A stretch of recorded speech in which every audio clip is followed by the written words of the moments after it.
So quite the journey we are on.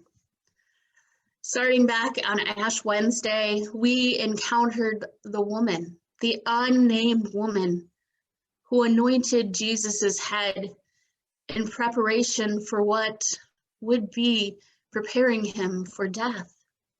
She saw the things that his own disciples or followers, people that lived amongst him, and listened to his teachings and witnessed the things that he did not see.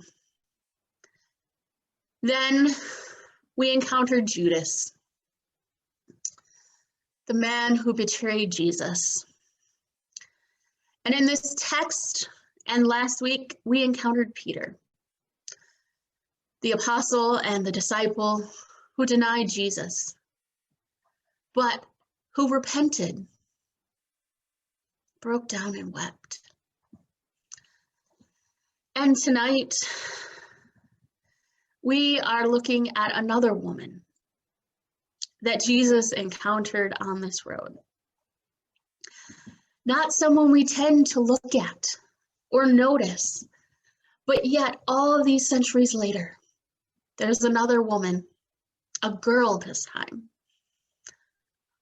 who had significance in Jesus's journey to the cross, who impacted this journey that Jesus was on.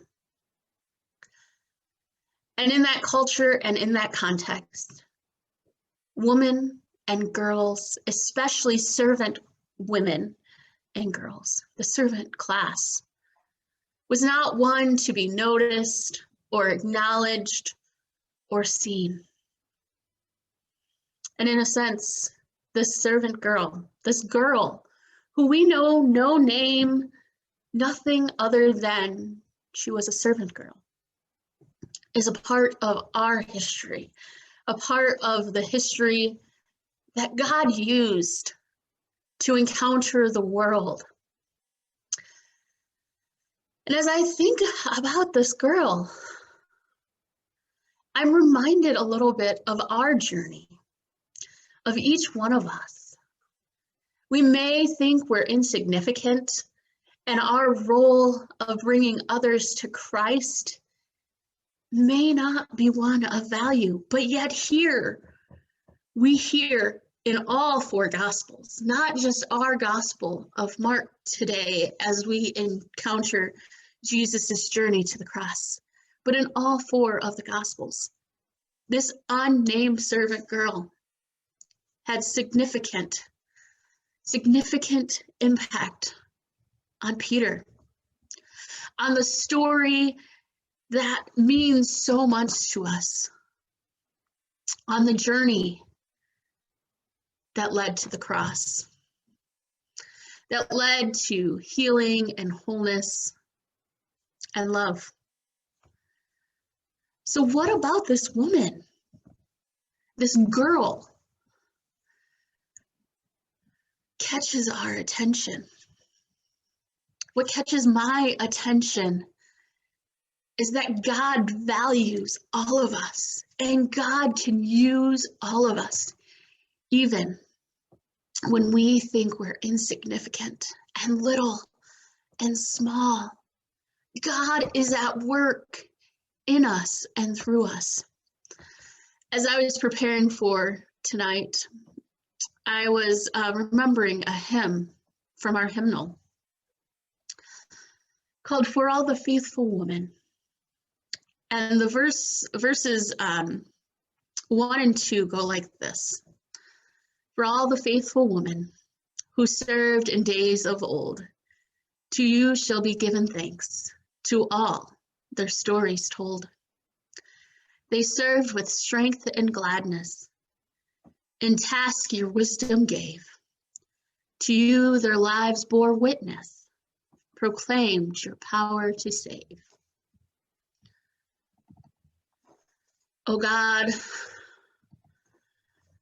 for saints and servants, those named and those unknown, in whom through all the ages your light of glory shone, We offer glad thanksgiving and fervent prayer we raise, that faithful in your service, our lives may sing your praise. So one of the words that stands out to me in this text, there's quite a bit, but as I was reading, the line that says, to their lives bore witness. Brothers and sisters, our lives bear witness every day. God is at work in and through us, living out the gospel for our neighbors. We are in faithful service, sharing the light of Christ. Whether we realize our significance or not, God is working in and through you, like he worked in and through the servant girl. The girl that society said was nothing more than a servant, a young girl, not even worthy to be named. But our beloved Jesus calls each of us by name. He claims us as his own. We are God's beloved. We matter. And our faithful service, our lives will sing praises to God. God will use us in such as matters as this. Even during a time when everything we know have changed, God is showing up and working through you. As your belovedness is claimed, God sees you and uses you and me. We may not understand or see the significance like we see all these centuries later about this unnamed slave girl or the unnamed woman we encountered a few weeks ago. But on this journey, God is with us. God is using us.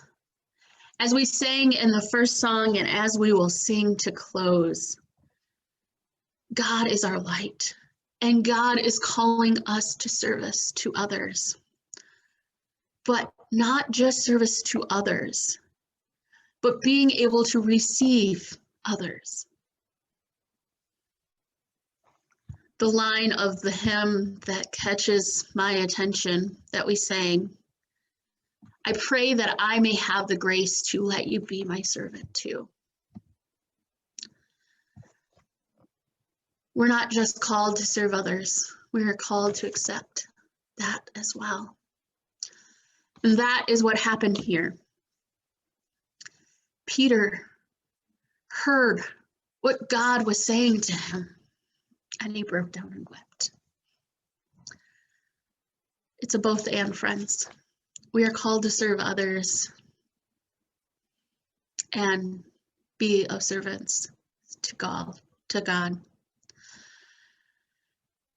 As we continue on this journey of Lent, may you open your eyes to see, open your ears to hear, where God is calling you to share, where God is calling you to witness, where God is calling you to serve, where God may be calling you to share, but also where God might be calling you to receive. Friends, remember, you are a beloved child of God, and God is working in and through you. Sometimes we just need to open our eyes and open our ears. Amen.